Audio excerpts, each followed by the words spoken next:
thank you, Georgia, for your most kind remarks.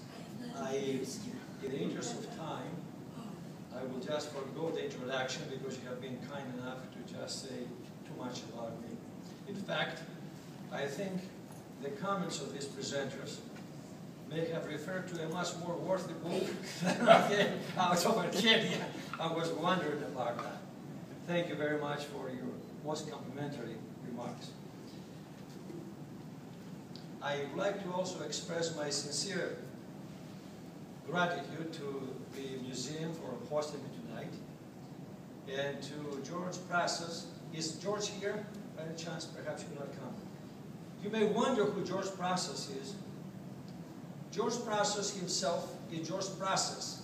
I just changed the name a little bit, but this young man is his nephew, and he has the financial office business and also the sugar bowl in Des Plaines.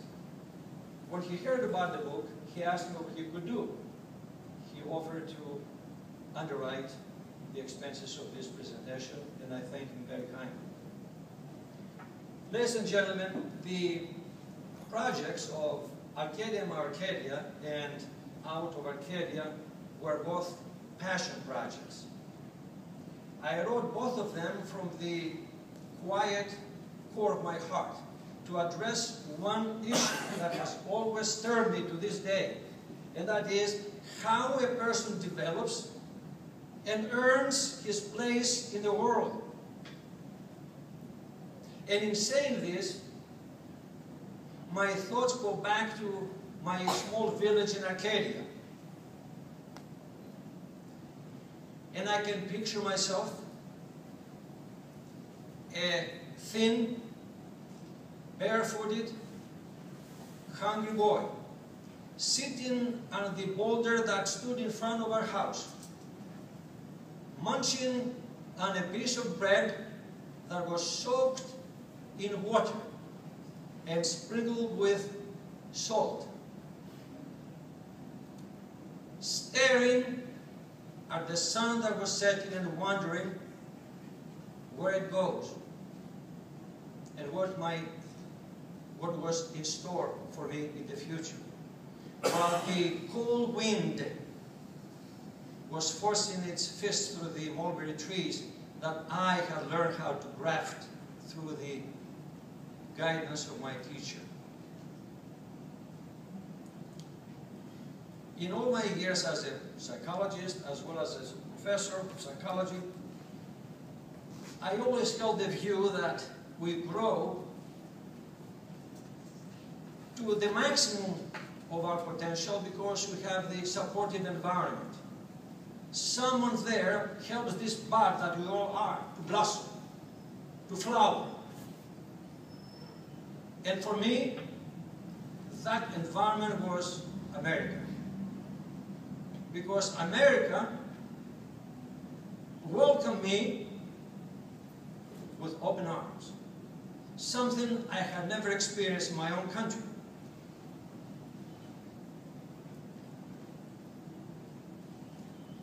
My own personal development started when the teacher of my school stopped by our house on his bicycle to convince my parents to allow me to take the entrance examinations to the high school.